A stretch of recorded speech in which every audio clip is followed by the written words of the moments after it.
A produção brasileira de soja atingiu a marca de mais de 150 milhões de toneladas. A safra de soja alimenta o mundo e os brasileiros. O grão de soja tem muitas virtudes. 40% de proteínas, 20% de lipídios, 5% de minerais e 34% de carboidratos. A soja não tem amido nem glúten. Cerca de 60% da soja produzida é exportada. Alimenta a humanidade e suas criações. Os outros 40% entram direta ou indiretamente no cotidiano dos brasileiros. A soja brasileira é sustentável e produzida com tecnologias ambientalmente amigáveis, fixação biológica de nitrogênio, manejo integrado de pragas e plantio direto na palha. O estado de Mato Grosso colhe mais de 40 milhões de toneladas. É o maior produtor nacional e sua produção ultrapassou a da Argentina. No Brasil, são mais de 232 mil produtores de soja. Sua presença é expressiva em 18 estados. Mais de 3/4 dos produtores, 76%, são pequenos. Suas terras têm menos de 100 hectares de área total. A soja é a maior cultura do país em volume, geração de renda e valor das exportações. Sustenta fábricas de máquinas, implementos, fertilizantes, defensivos. Ela gera matéria-prima às indústrias de biodiesel, automobilística, agroalimentar, farmacêutica, cosmética e muito mais. Hoje, no Brasil Verde, o pesquisador Evaristo de Miranda conversa com Wellington Andrade, bacharel em Direito com MBA em Gerenciamento de Cooperativas pela Fundação Getúlio Vargas. Ele é o diretor executivo da Associação dos Produtores de Soja e Milho de Mato Grosso, a ProSoja MT. Olá, bem-vindos ao Brasil Verde, um programa dedicado à sustentabilidade da agropecuária brasileira. Mas não para debater ideias, não é? Não, tratar de conhecimentos, de pessoas que trabalham, que cotidianamente constroem a sustentabilidade. E é o caso dessa cadeia produtiva da soja, tão fundamental para o país, não é? Uma expressão enorme na balança comercial brasileira, na exportação da soja, mas também uma boa parte fica no Brasil e está presente no nosso cotidiano. Mas para falar sobre a soja, nós temos a alegria de receber hoje aqui o Wellington Andrade. Ele é lá da diretoria da AproSoja do Mato Grosso. Bem-vindo ao Brasil Verde, Wellington. Olá, Evaristo, muito obrigado pelo convite. Para nós é que agradecemos, é um prazer estar aqui com você. Wellington, antes da gente entrar assim para falar mais da soja, não é? De tudo que ela representa para o país e até no cotidiano das pessoas, muita gente nem imagina o quanto ela consome soja todo dia, né? Conta um pouquinho para nós a sua história, né? Você vem de família de produtor de soja, você é do Mato Grosso ou não? Como é que é a sua história até você chegar hoje como diretor executivo aí da AproSoja? Claro. Bom, eu sou mato-grossense, nascido aqui na capital, em Cuiabá, né? Não sou de família de produtores. Minha esposa é do Rio Grande do Sul, tem família produtora lá no Rio Grande do Sul, mas a minha história por parte de pai e mãe não tem ligação nenhuma com a agricultura. Eu sou formado em Direito, inscrito na OAB desde 2002. Após formado, né, eu trabalhei como advogado por um período de uns 3 anos, e aí logo após, na época, estava sendo criada a AproSoja, né, em 2005, e junto com a AproSoja eles estavam criando o Fundo de Apoio à Cultura da Soja, né, que seria um instrumento coletador de recursos do produtor para financiar as ações, enfim, políticas institucionais voltadas para a produção de soja no estado do Mato Grosso. Então, na época, através de um primo meu que já trabalhava na área do algodão, né, no associativismo do algodão, ele me falou desse novo fundo que estava surgindo, eu participei do processo de seleção, enfim, ali eu fui selecionado, fiquei no Fundo de Apoio à Cultura da Soja desde 2006 até basicamente o final de 2014, E no início de 2015, o antigo diretor executivo da ProSoja, o Marcelo Duarte, ele assumiu um posto, né, de secretariado no governo do estado, e com isso eu vim temporariamente substituí-lo na ProSoja, e logo teve também um processo de seleção para o cargo de executivo da ProSoja, eu acabei sendo selecionado, e estou aqui como diretor executivo da ProSoja desde o ano de 2015. Poxa vida. O pessoal que nos assiste é do Brasil inteiro, não é? Eles estão assistindo esse programa em Cruz Alta, no Rio Grande do Sul, em Afogados da Ingazeira, lá no Nordeste, enfim, em muitas regiões de Humaitá, Oriximiná. Explica um pouco para as pessoas, a maioria são pessoas da cidade, o que é a ProSoja? O que quer dizer essa palavra? O que é a ProSoja? E, em particular, a ProSoja no Mato Grosso. A ProSoja Mato Grosso é a Associação dos Produtores de Soja e Milho do Estado de Mato Grosso, né? É uma associação que foi criada em 2005, com esse propósito de, enfim, defender as ações político-institucional do produtor de forma geral, principalmente do pequeno e médio produtor, que muitas vezes não tem como expressar a sua voz perante os órgãos representativos, né? Então é para isso que a ProSoja serve, para fazer essa representação dos produtores perante os órgãos representativos, enfim, perante as políticas públicas, perante todos os demais setores que acabam influenciando aí na produção de soja do estado de Mato Grosso. A ProSoja hoje ela conta com mais de 8.200 associados, é quase que a totalidade dos produtores de soja do estado de Mato Grosso, segundo dados do Instituto de Defesa Agropecuária. E a maior parte desses produtores de soja, enfim, de milho aqui no estado do Mato Grosso são pequenos, né? 50% dos produtores de soja no estado do Mato Grosso são pequenos produtores, onde quem está ali no dia a dia da fazenda é a família, é o pai, a esposa, os filhos, tocando toda a operação da fazenda, né? Entre pequenos e médios produtores, nós chegamos aí a 85% dos produtores no estado de Mato Grosso.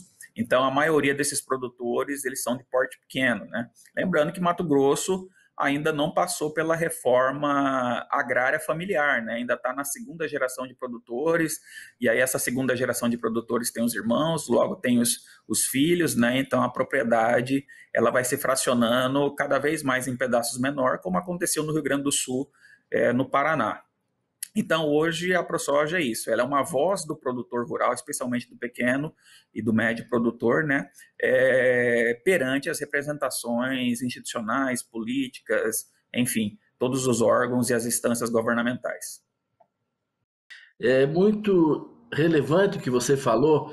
Quem está nos assistindo, às vezes a gente imagina que produção de soja são grandes fazendas, coisas enormes. É claro que isso existe, mas para se ter uma ideia, no Brasil, mais de 70% no Brasil, hein, dos 270 mil produtores de soja, no Brasil inteiro, tem menos de 100 hectares de área de imóvel. Mais de 70% dos produtores de soja, eles têm menos de 100 hectares de área de imóvel. Quando a gente agrega os produtores que com área de imóvel estão abaixo de 500 hectares, que são os médios, a gente chega a 90%, 92% dos produtores.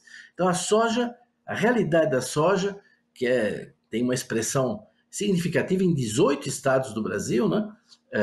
É de pequenos agricultores, e é claro que eles precisam de uma associação, assim como tem a ProSoja do Mato Grosso, né? Tem a ProSoja em outros estados, em São Paulo, enfim, nos vários estados do Brasil você tem a ProSoja. Agora, a ProSoja do Mato Grosso é muito significativa, né? Porque a produção do estado de Mato Grosso de soja, eu acho que se fosse um país, era o segundo ou terceiro produtor de soja, né? Do mundo, né? O Mato Grosso seria, acho que, o terceiro produtor, né?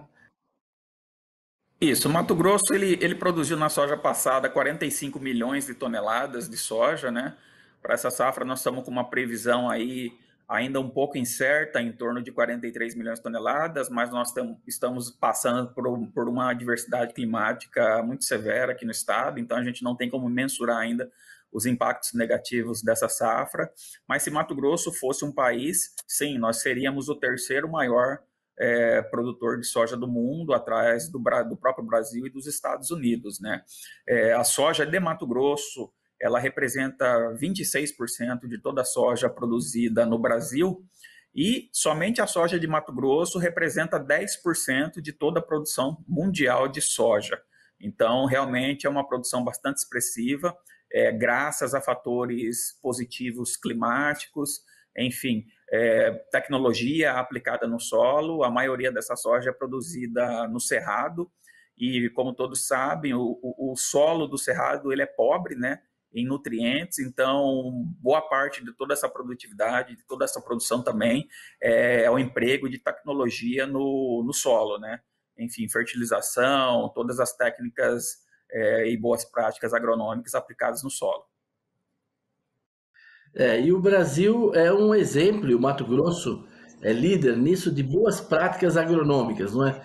A soja hoje é uma cultura que ajuda na conservação do solo, na conservação da água, faz muito controle integrado de pragas, de doenças, enfim, faz plantio direto na palha, evita a aração do solo, etc. Quer dizer, vocês têm mesmo sistemas, claro que variam dependendo das regiões do estado, né?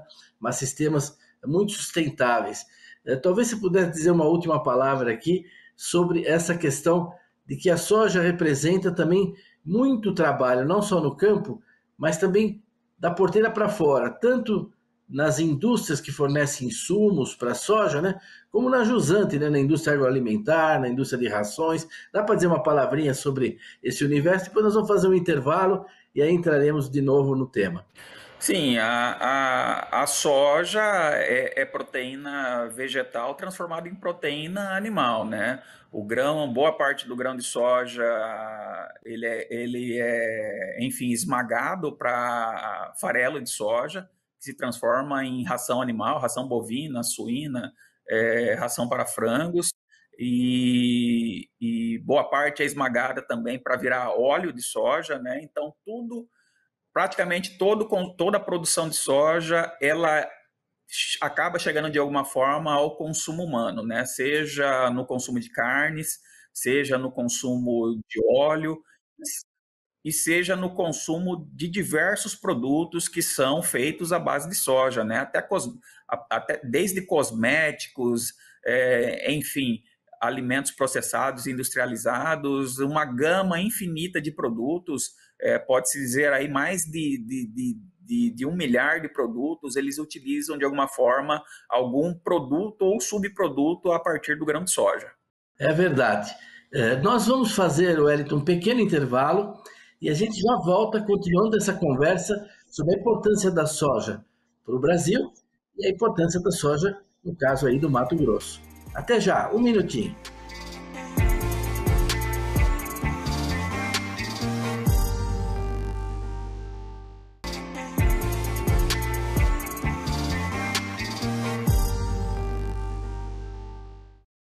Olá, estamos de volta aqui no Brasil Verde, hoje conversando com o Wellington Andrade, que é da diretoria executiva da ProSoja, lá do Mato Grosso. Na primeira parte do programa, nós vimos toda o que representa a cadeia da soja, não é? Em termos de empregos, de indústria na montante e na jusante, e o Wellington tinha terminado as suas colocações falando da soja presente no cotidiano das pessoas, em milhares de produtos, que ela não se dá conta. Na realidade, quando a pessoa acorda e escova os dentes, grande parte das pastas de dente tem lecitina de soja, não é? Ela está presente nos shampoos, não é? E quando você vai tomar o seu café da manhã, aquele leite que você toma, aquela vaca certamente recebeu concentrado com soja, não é? Os ovos, as galinhas receberam soja, não é? Então ela está assim presente no nosso cotidiano, muitas vezes a gente não se dá conta. Eu daria só um último exemplo, se permitiu, Wellington, não é? Hoje, a soja está entrando na borracha, na faixa de rodagem dos pneus. O óleo de soja na faixa de rodagem dos pneus permite uma melhor agregação da sílica que eles colocam lá, porque tem que ser uma faixa dura para resistir à rodagem, mas também não pode ser totalmente rígida, porque senão desliza, derrapa, etc. Sempre foi uma equação difícil essa daí, da borracha da faixa de rodagem, e até nisso hoje a soja contribui hoje 40% dos pneus de SUV, de veículos importantes usam hoje essa tecnologia a partir do óleo de soja.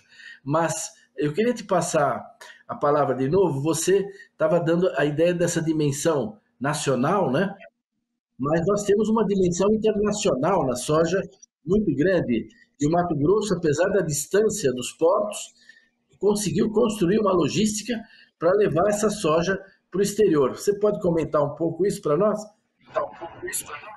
Sim, a maior parte da soja de Mato Grosso ela é exportada, especialmente para a China. Isso chega a quase 2/3 da produção de soja mato-grossense, né, que vai para exportação, tendo a China como a maior compradora da soja, né? E essa soja ela chega lá na China, né, através da logística de originação, onde essa soja é vendida para uma comercializadora aqui no Brasil, que tem toda a estrutura de originação, e essa mesma comercializadora faz o transbordo para navio até chegar nos mercados consumidores, sejam chineses, né, sejam europeus, enfim, de outros países. Então, é uma cadeia bem estruturada de originação e logística para que essa soja chegue a esses mercados consumidores, né? E, bem, mercados consumidores que têm ficado cada vez mais exigentes, né, em relação à qualidade da soja, né? E a qualidade da soja brasileira e mato-grossense, ela é boa tanto em qualidade intrínseca de proteína quanto de óleo, e também os mercados já têm se tornado mais exigentes na sustentabilidade, né? E quando se fala em sustentabilidade, não tem como não falar que a produção de soja brasileira, mato-grossense, ela é a mais sustentável do mundo.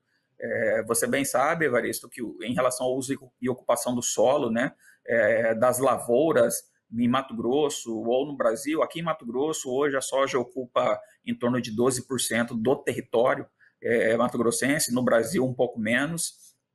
E o estado todo, assim como uma média brasileira, ele tem uma preservação nativa no seu território, de vegetação nativa, em torno de 60%. E 30% de toda essa vegetação nativa que é preservada, ela está dentro das propriedades agrícolas, né? O produtor, pelo Código Florestal, ele é obrigado a preservar 80% de vegetação nativa no bioma amazônico e 35% no cerrado. Enfim, o produtor conserva os seus recursos hídricos. Aqui na AproSoja nós temos um projeto chamado Guardião das Águas, onde a gente faz o monitoramento das nascentes de água dentro das propriedades agrícolas e dentro dos principais municípios produtores de soja. Então, hoje nós temos aí monitorados e catalogados 52 municípios no estado de Mato Grosso, mais de 102 mil nascentes monitoradas e catalogadas. Isso representa 70% do território mato-grossense, e 95% de todas essas nascentes, principalmente dentro das propriedades agrícolas, elas estão em bom estado de conservação. Então, o produtor ele conserva, sim, a vegetação nativa na sua propriedade, que são corredores para a fauna e para a flora, e conserva principalmente também os recursos hídricos, o que faz com que a nossa produção de grãos no estado de Mato Grosso, enfim, no Brasil, seja mais sustentável do mundo, porque em nenhum outro país se consegue fazer produção de grãos com tanta sustentabilidade, com tanta conservação de vegetação nativa e com tanta conservação de recursos hídricos. Realmente é impressionante, né? O trabalho de conservação ambiental que os produtores de soja fazem no Mato Grosso, quer dizer, tanto mantendo vegetação nativa, não é? Essa metade da vegetação nativa preservada está dentro dos imóveis rurais, né? E nas áreas cultivadas com todos esses cuidados. E apesar dessa performance, desse desempenho que é único no mundo, imagina que em algum lugar tem mais de 100 mil nascentes em propriedade só sendo monitorada, você pode informar sobre a situação de cada uma e como isso está sendo restaurado em algum lugar, tudo que é feito, né? Imagina que nos Estados Unidos isso não existe, né? Quer dizer, ao mesmo tempo uma soja que não usa adubo nitrogenado, que preserva a água subterrânea, enfim, com tudo isso, ainda você vê, inclusive da área ambiental, não é? Ataques, não é? Narrativas contra a soja, como algo que não pode crescer, teria quase que ser banido, né? Quando na realidade é uma das cadeias das mais sustentáveis que nós temos de cultura anual no Brasil, né? Ainda falando sobre sustentabilidade, Evaristo, nós fizemos um estudo aí com a Exalc USP, por meio do professor Carlos Serri, é especialista hoje nesse tema de carbono, aonde através das metodologias utilizadas pelo professor, que são metodologias reconhecidas internacionalmente, nós chegamos à constatação de que no plantio direto, soja sucedida por milho, é, há um sequestro de carbono no solo em torno de 1,26 toneladas por hectare. Então, esse é mais um dado que demonstra aí que a produção de soja, que é feita de forma geral em plantio direto, e aqui em Mato Grosso especificamente, seguida do milho, ela também é positiva nessa questão do balanço de carbono. Poxa vida, hein? Quer dizer, não faltam indicadores globais, não é? Da cadeia produtiva de soja quanto à sua sustentabilidade. Mas eu sei que vocês têm umas iniciativas em coordenação com outras cadeias produtivas aí do estado, né? No sentido de ter indicadores ambientais, de ter até plataforma para as propriedades poderem identificar, qualificar, quantificar os seus ativos ambientais. É uma coisa muito pioneira isso no Brasil. Você podia dizer uma palavrinha sobre essa experiência? Sim, hoje a ProSoja Mato Grosso, junto com a Federação das Indústrias do Estado e do Sindicato dos Produtores de Etanol do Estado, nós somos mantenedores de um instituto chamado Instituto Ação Verde. Lá no Instituto Ação Verde, a gente desenvolve alguns projetos. Nós temos lá um projeto chamado Mapa do CAR, onde a gente faz todo o levantamento digital geoespacial daquela propriedade, para ajudar a Secretaria do Meio Ambiente na análise, na dinamização da análise dos CARs, né?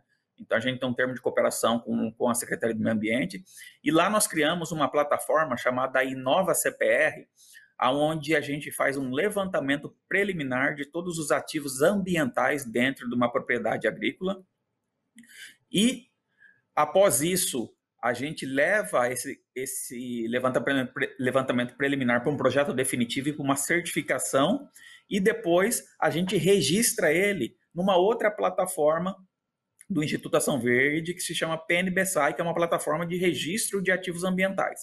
E a partir daí, esses ativos ambientais, enfim, eles estão prontos, certificados e registrados para serem, enfim, comercializados e trazer aquele pagamento por serviço ambiental, né, que o produtor tanto almeja por estar fazendo essa conservação ambiental dentro das suas propriedades. Olha, Wellington, eu acho que esse último exemplo seu fechou aí com chave de ouro o conjunto, né, das explicações que você deu, das informações que você transmitiu, do trabalho da ProSoja Mato Grosso, que não só mostra, mas demonstra, né, inclusive com plataformas digitais específicas, toda essa contribuição dos agricultores, dos produtores de soja e da cultura como um todo aí no Mato Grosso. Eu queria passar a palavra para você, para o encerramento, para você dizer suas palavras finais aí, já agradecendo pela sua disponibilidade de ter estado conosco aqui no Brasil Verde. Sim, para finalizar, enfim, caminhando para o final, Evaristo, nós temos aí levado à discussão pública e política a questão da moratória da soja, né? Não sei se você chegou a acompanhar, mas nós fizemos uma reunião aqui no estado de Mato Grosso com o governador e mais de 100 prefeitos municipais. Mato Grosso tem 142 municípios, nós conseguimos reunir 100 prefeitos municipais e o governador para tratar desse tema moratória da soja. Por quê? Porque apesar de toda essa sustentabilidade na produção de soja de Mato Grosso, boa parte dos produtores que estão no bioma amazônico e que converteram as suas propriedades a partir de 2008 de forma legal, ou seja, o produtor conseguiu a sua licença para conversão de área, ele fez tudo dentro da legalidade. Pela moratória da soja, mesmo dentro da legalidade, esses produtores ficam à margem da comercialização, da originação da sua soja. Por quê? Porque tem um pacto chamado Moratória da Soja, enfim, assinado aí pela ABIOV, pela ANEC, ONGs, e até ratificado pelo Ministério do Meio Ambiente, pacto comercial privado que restringe essa originação de soja de áreas no bioma amazônico, convertidas a partir de 2008, ainda que legal, é bom frisar, sempre que é legal.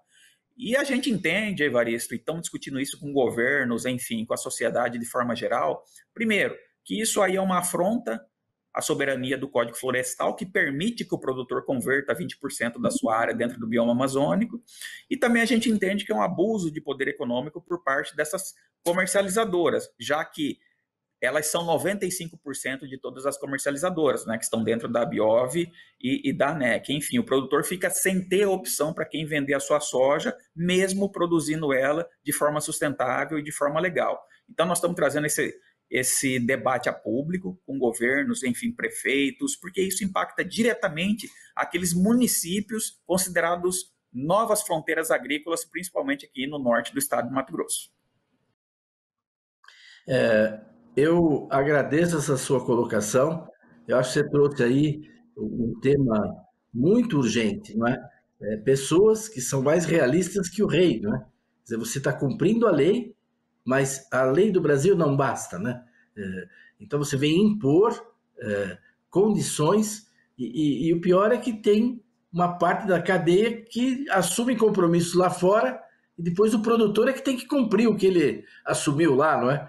Então, esse debate é muito saudável. Eu vi o posicionamento do governador do Mato Grosso, que foi muito claro ao final desse encontro sobre isso, e quem sabe a gente possa ter ocasião de trazer aí uma outra pessoa para debater esse tema aqui, porque ele também vai e pode comprometer a sustentabilidade da cadeia, não é? Com certeza, Evaristo. E nós estamos à disposição para esse tipo de debate, que é salutar. Tá ótimo. Agradeço, Wellington, sua disponibilidade, ter participado aqui conosco. Agradeço a todos que nos acompanharam pela audiência e convido vocês a estarem de novo conosco a semana que vem aqui para mais um Brasil Verde. Até lá!